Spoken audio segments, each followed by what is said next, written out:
क्या आपने कभी सोचा है कि जो आपका टूथब्रश होता है उसके जो ब्रिसल्स होते हैं वो ऐसे जिग-जैग शेप में क्यों होते हैं? मतलब ऐसे सीधे भी तो हो सकते ना, तो उनको जिग-जैग बनाने की क्या जरूरत है? और क्या आपको पता है इस दुनिया में ना कुछ ऐसे जीव भी मौजूद हैं जो एक्चुअली कई हजारों लाखों सालों से जिंदा है, और आज की इस वीडियो में आप उनके बारे में जानने वाले हो। और क्या आपको पता है इस दुनिया में एक ऐसी जगह भी है जहाँ एक भी पोल्यूशन नहीं है? जी हाँ, आपने बिल्कुल सही सुना, इस दुनिया में ऐसी भी एक जगह है जहाँ पर बिल्कुल भी पोल्यूशन नहीं है, बिल्कुल भी नहीं। आज की इस वीडियो में आप इसी तरह के रैंडम और माइंड ब्लोइंग फैक्ट्स के बारे में जानने वाले हो, जिसे जानने के बाद आपका दिमाग पूरा हिल जाएगा। तो बने रहो वीडियो के एंड तक। Fact number 15। क्या आपको पता है अंटार्कटिका में बर्फ की मोटाई इतनी है कि अगर एक दिन ये पूरी पिघल गई तो समुद्र का स्तर लगभग 60 मीटर तक बढ़ जाएगा। सोचिए ये कितना बड़ा असर होगा। दुनिया के कोस्टल शहर जैसे न्यूयॉर्क, टोक्यो, मुंबई और लंदन पूरी तरह से पानी में डूब सकते हैं। अंटार्कटिका में बर्फ का लेयर औसत 2 किलोमीटर मोटा है और इसकी कुल बर्फ की मात्रा इतनी विशाल है कि ये पूरे पृथ्वी के पानी की मात्रा का लगभग 70% हिस्सा बनाती है। वैज्ञानिक बताते हैं कि ग्लोबल वार्मिंग और टेम्परेचर बढ़ने से ये बर्फ धीरे धीरे पिघल रही है। अगर ये प्रक्रिया तेज हो जाए तो न केवल समुद्र का स्तर बढ़ेगा बल्कि दुनिया में मैसिव फ्लडिंग, कोस्टल इरोजन और डिस्प्लेसमेंट जैसी समस्याएं भी पैदा होंगी। इसलिए अंटार्कटिका केवल एक ठंडी जगह नहीं है बल्कि ये पूरे ग्रह के क्लाइमेट और वाटर बैलेंस को नियंत्रित करने वाली एक मैसिव आइस रिजर्वॉयर है। Fact number 14। क्या आपको पता है वीनस का एक दिन मतलब उसकी अपनी रोटेशन पीरियड लगभग अर्थ के 1 साल के बराबर लंबा है। हाँ, सही सुना आपने। पृथ्वी पर हम 24 घंटे में एक दिन पूरा करते हैं, लेकिन वीनस पर सूरज के एक बार उगने और ढलने में 243 अर्थ डेज लगते हैं। मतलब अगर आप वीनस पर रहते तो आपका सनराइज और सनसेट सालों में सिर्फ एक बार ही दिखता। इतना लंबा दिन होने की वजह है वीनस की स्लो रोटेशन और ऑपोजिट डायरेक्शन रोटेशन। वीनस अपने एक्सिस पर क्लॉकवाइज रोटेट करता है जबकि ज्यादातर प्लैनेट्स काउंटर क्लॉकवाइज रोटेट करते हैं। इसका मतलब ये भी है कि वीनस पर सूरज एक्चुअली पश्चिम में उगता है और पूर्व में ढलता है। इसके अलावा वीनस का एटमॉस्फेयर इतना डेंस और हॉट है कि सरफेस टेम्परेचर लगभग 465 डिग्री सेल्सियस तक पहुंच जाता है। यानी वहां दिन लंबा होने के साथ साथ इतनी हीट भी होती है कि कोई ह्यूमन बिना स्पेस सूट के सर्वाइव नहीं कर सकता। Fact number 13। क्या आपको पता है आज हम बात करेंगे टूथब्रश के जिग-जैग ब्रिसल्स के बारे में। अगर आप ध्यान दें तो कई टूथब्रशेस में ब्रिसल्स सीधी नहीं होती बल्कि जिग-जैग यानी टेढ़ी मेढ़ी पैटर्न में अरेंज्ड होती हैं। इसका सिर्फ डिजाइन के लिए नहीं बल्कि आपके दांतों और मसूड़ों की सफाई के लिए खास पर्पस है। दरअसल दांतों की सरफेस पूरी तरह स्मूथ नहीं होती और उनमें छोटे छोटे ग्रूव्स, क्रैक्स और एजेस होते हैं। सीधी ब्रिसल्स अक्सर सिर्फ सरफेस को क्लीन करती हैं, लेकिन जिग-जैग ब्रिसल्स इन क्रैक्स और हार्ड टू रीच जगहों तक पहुंचकर प्लाक, फूड पार्टिकल्स और बैक्टीरिया को रिमूव करती हैं। इसके अलावा जिग-जैग ब्रिसल्स आपके मसूड़ों को भी जेंटली मसाज करती हैं, जिससे ब्लड सर्कुलेशन बढ़ता है और गम हेल्थ इंप्रूव होती है। कुछ स्टडीज के मुताबिक जिग-जैग ब्रिसल्स स्ट्रेट ब्रिसल्स की तुलना में दांतों को 30-40% ज्यादा इफेक्टिवली क्लीन करते हैं। Fact number 12। क्या आपको पता है स्पेस में कुछ ऑब्जेक्ट्स ऐसे हैं जो हमारी कल्पना से भी ज्यादा भारी और शक्तिशाली हैं। एक ऐसा ऑब्जेक्ट है न्यूट्रॉन स्टार। न्यूट्रॉन स्टार असल में एक डेड स्टार है जो अपनी पूरी लाइफ में अपने सारे फ्यूल को खत्म कर चुका होता है और फिर ग्रेविटी की वजह से खुद पर कोलैप्स हो जाता है। अब यहाँ सबसे शॉकिंग बात यह है कि 1 टीस्पून यानी लगभग 1 चम्मच न्यूट्रॉन स्टार मटेरियल का वजन लगभग 6 बिलियन टन होता है। हाँ, आपने सही सुना, सिर्फ 1 चम्मच का मटेरियल 6 अरब टन का। इतना भारी होने की वजह यह है कि न्यूट्रॉन स्टार्स में मैटर इतनी ज्यादा डेंसिटी में पैक्ड होता है कि एटॉमिक स्ट्रक्चर लगभग खत्म हो जाता है। इसका मतलब यह है कि न्यूट्रॉन्स आपस में इतनी ज्यादा गहराई से जुड़ जाते हैं कि उस मास का कंपैरिजन पृथ्वी या किसी भी प्लैनेट से नहीं किया जा सकता। अगर आप सोच रहे हैं कि इतनी चीज कहाँ है, तो ये सिर्फ स्टार्स के अंदर मिलती है और हमारी पृथ्वी पर ऐसी चीज लाना असंभव है। Fact number 11। क्या आपको पता है पृथ्वी की सतह के नीचे कुछ रीजन्स में मोल्टन रॉक या मैग्मा इतनी डेंस होती है कि वो हमारी सोच से परे इफेक्ट्स पैदा करती है। ये मोल्टन रॉक लेयर सिर्फ हीट का स्रोत नहीं है बल्कि पृथ्वी का मैग्नेटिक फील्ड और टेक्टोनिक एक्टिविटी भी इन्हीं से प्रभावित होती है। जब ये मोल्टन रॉक मूव करता है तो इसका इफेक्ट सरफेस पर वोल्केनोज, अर्थक्वेक्स और हॉट स्प्रिंग्स के रूप में दिखाई देता है। यही कारण है कि पृथ्वी की प्लेट्स हर समय हिलती रहती हैं। लेकिन सबसे शॉकिंग बात यह है कि ये मोल्टन रॉक इतना डेंस और हैवी होता है कि अगर इसे उठाया जा सके तो शायद एक सिंगल क्यूबिक मीटर का वेट थाउजेंड्स ऑफ टन्स तक हो सकता है। दरअसल इस मोल्टन रॉक की एक्सट्रीम डेंसिटी और टेम्परेचर की वजह से ये अर्थ्स मैग्नेटिक फील्ड के लिए भी फ्यूल का काम करता है। यही फील्ड हमारी प्लैनेट को सोलर रेडिएशन और हार्मफुल कॉस्मिक रेज से बचाता है। Fact number 10। क्या आपको पता है आपके स्मार्टफोन की स्क्रीन हर दिन हजारों माइक्रोस्कोपिक स्क्रैचेस सहती है और हम उन्हें आमतौर पर देख भी नहीं पाते। जब आप अपने फोन को अपनी जेब में रखते हैं तो उसमें छोटे छोटे पार्टिकल्स जैसे डस्ट, सैंड या फैब्रिक फाइबर्स स्क्रीन के साथ कांटेक्ट में आते हैं। इन टाइनी पार्टिकल्स की वजह से हर बार स्लाइट स्क्रैचेस होते हैं। ये स्क्रैचेस इतने छोटे होते हैं कि नेकेड आई से दिखाई नहीं देते, लेकिन ओवर टाइम ये स्क्रैचेस एक्यूमुलेट होकर स्क्रीन की सरफेस पर डिफ्यूज्ड लाइट या स्लाइट क्लाउडीनेस पैदा कर सकते हैं। यही वजह है कि नए फोन की स्क्रीन पहले की तुलना में थोड़ी डल लग सकती है। कुछ लोग स्क्रीन प्रोटेक्टर्स या टेम्पर्ड ग्लास का इस्तेमाल करते हैं। इसका फायदा ये होता है कि ये माइनर स्क्रैचेस को अब्सॉर्ब कर लेते हैं और आपकी ओरिजिनल स्क्रीन डैमेज फ्री रहती है। Fact number 9।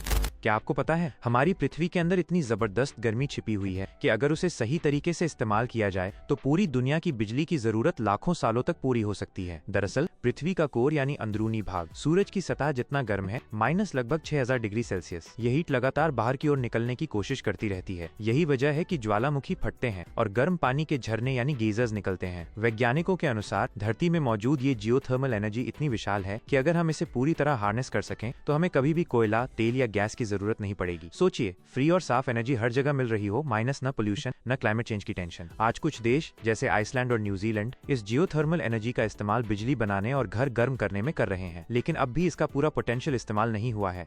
फैक्ट नंबर 8, क्या आपको पता है अक्सर हम कॉम्ब यानी कंघी इस्तेमाल करते हैं और इसके हैंडल में एक छोटा सा होल होता है। ज्यादातर लोग इसे सिर्फ डिजाइन समझते हैं या उस पर ध्यान ही नहीं देते, लेकिन इस छोटे होल का एक बहुत प्रैक्टिकल पर्पस है। ये होल खासतौर पर हैंगिंग स्टोरेज के लिए डिजाइन किया गया है। इसका मतलब ये है कि आप अपने कॉम्ब को बाथरूम या ड्रेसिंग टेबल के हुक पर आसानी से लटका सकते हैं। इससे कॉम्ब साफ सुथरा रहता है और मॉइस्चर या पानी में सीधे कांटेक्ट में नहीं आता। इसके अलावा इस होल का इस्तेमाल छोटे बच्चों के लिए भी किया जाता है। अगर कॉम्ब का हैंडल छोटा तो होल में स्ट्रिंग डालकर कॉम्ब को कहीं टांग देना आसान हो जाता है ताकि बच्चे इसे गिराकर नुकसान ना करें। ये एक छोटा सा डिजाइन फीचर है जिसे हम अक्सर ओवरलुक कर देते हैं, लेकिन ये हमारी डेली लाइफ को ऑर्गेनाइज्ड और क्लीन रखने में मदद करता है। फैक्ट नंबर 7, क्या आप जानते हैं हमारी धरती की सतह के नीचे सिर्फ जमीन ही नहीं बल्कि हजारों एक्टिव और डोरमेंट वॉल्केनोज मौजूद हैं जो समुद्र के तल में छिपे हुए हैं। इन्हें हम सबमरीन वॉल्केनोज कहते हैं। दरअसल पृथ्वी पर पाए जाने वाले वॉल्केनोज का लगभग 80% ओशन फ्लोर में है, मतलब हम उन्हें सीधे देख नहीं सकते। ये अंडर वाटर वॉल्केनोज इतना मैसिव है कि अगर कभी सरफेस पर इरप्ट करें तो केवल उनका लावा ही नहीं बल्कि मैसिव सुनामीज और कोस्टलाइन चेंजेस भी दुनिया भर में हो सकते हैं। इनके इरप्शन से ओशंस में केमिकल चेंजेस भी आते हैं जो मरीन लाइफ को प्रभावित करते हैं। इसी कारण वैज्ञानिक लगातार ओशंस के नीचे होने वाली टेक्टोनिक एक्टिविटी और वोल्केनिक इरप्शंस को मॉनिटर करते हैं। हालांकि ये वॉल्केनोज छिपे हुए हैं, लेकिन उनकी ताकत और प्रभाव सतह पर भी महसूस किया जा सकता है।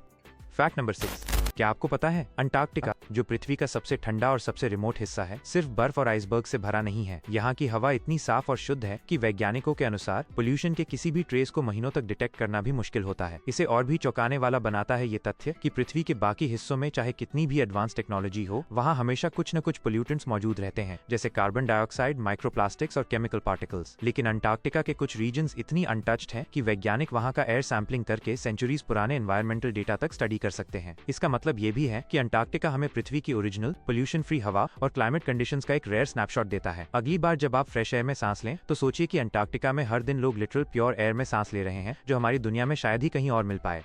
फैक्ट नंबर 5, क्या आपको पता है शार्क्स सिर्फ अपने डरावने दांतों के लिए ही नहीं जाने जाते बल्कि उनकी स्किन भी एकदम खास होती है। शार्क्स की स्किन में छोटे छोटे माइक्रोस्कोपिक टीथ होते हैं जिन्हें डर्मल डेंटिकल्स कहा जाता है। ये छोटे छोटे दांत बिल्कुल सैंडपेपर जैसे दिखते हैं, लेकिन इनके पीछे एक बड़ा राज छिपा है। ये डर्मल डेंटिकल्स शार्क्स को पानी में ग्लाइड करने में मदद करते हैं। हर डेंटिकल की शेप ऐसी होती है कि पानी उनके ऊपर से बहते हुए मिनिमम रेजिस्टेंस बनाता है। इसका मतलब है कि शार्क्स बहुत कम एनर्जी खर्च करके भी तेज स्विम कर सकते हैं। यही वजह है कि शार्क्स इतनी तेजी से और साइलेंट तरीके से हंट कर पाते हैं। इतना ही नहीं, ये माइक्रोस्कोपिक टीथ स्किन को बैक्टीरिया और एल्गी से भी प्रोटेक्ट करते हैं, जिससे शार्क्स की स्किन हमेशा क्लीन रहती है और इन्फेक्शन से बचती है। फैक्ट नंबर 4, क्या आपको पता है हमारी मिल्की वे गैलेक्सी के बीचों बीच एक ऐसा क्षेत्र है जो पूरे ब्रह्मांड के सबसे रहस्यमयी और खतरनाक इलाकों में से एक माना जाता है। इसे गैलेक्टिक सेंटर कहा जाता है। यहाँ एक सुपरमैसिव ब्लैक होल मौजूद है जिसका नाम है सैजिटेरियस A*02। इसका मास हमारे सूरज से करीब 40 लाख गुना ज्यादा है। इसकी ग्रेविटी इतनी शक्तिशाली है कि इसके आसपास की हर चीज माइनस, चाहे वो तारे हों, गैस हो या पूरी की पूरी धूल की परत माइनस, सब खिंचकर इसके चारों तरफ घूमते रहते हैं। वैज्ञानिकों का मानना है कि इस रीजन से इतनी ज्यादा रेडिएशन और हाई एनर्जी पार्टिकल्स निकलते हैं कि अगर कोई स्पेसक्राफ्ट वहां पहुंच भी जाए तो उसके सारे इलेक्ट्रॉनिक सिस्टम्स तुरंत फेल हो जाएंगे। इतना ही नहीं, वहां का एनवायरनमेंट इतना हॉस्टाइल है कि वहां जाना किसी भी इंसानी टेक्नोलॉजी के लिए लगभग नामुमकिन है।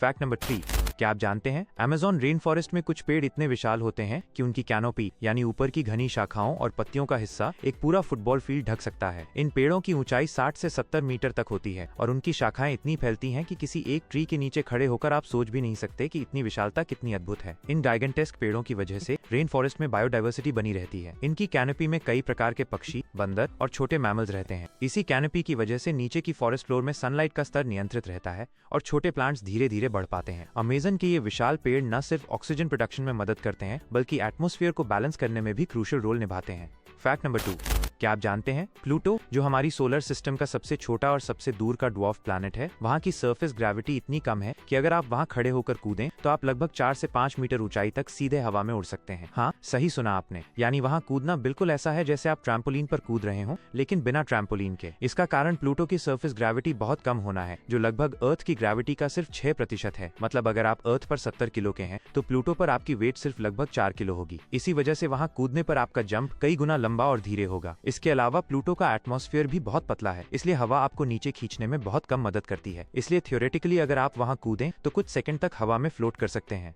फैक्ट नंबर 1, क्या आप जानते हैं धरती पर कुछ ऐसे जीवित प्राणी मौजूद हैं जो हजारों सालों से जीवित हैं। हाँ, आपने सही सुना, ये सिर्फ कहानियां नहीं बल्कि वैज्ञानिक रूप से प्रमाणित फैक्ट्स हैं। इनमें से सबसे मशहूर हैं अंटार्कटिक स्पॉन्ज और ग्रीनलैंड की कुछ माइक्रोस्कोपिक बैक्टीरिया स्पीशीज जो लगभग 5000 साल पुराने माने जाते हैं। ये जीव इतने सालों तक कैसे जीवित रहे? इसका राज है उनका अत्यधिक धीमा मेटाबॉलिज्म। ये अपने जीवन को बेहद धीरे धीरे जीते हैं, लगभग हर प्रक्रिया सालों में होती है। इसका मतलब ये है कि उनकी सेल डिवीजन, ग्रोथ और रिप्रोडक्शन इतनी धीमी होती है कि वे एनवायरनमेंट की छोटी मोटी परेशानियों से भी बच जाते हैं। ये ऑर्गेनिजम्स हमें जीवन और प्रकृति की ताकत के बारे में बहुत कुछ सिखाते हैं। ये दिखाते हैं कि जीवन सिर्फ तेजी से बढ़ने और फैलने के लिए नहीं होता, बल्कि सहनशीलता और अडेप्टेशन भी उतना ही महत्वपूर्ण है।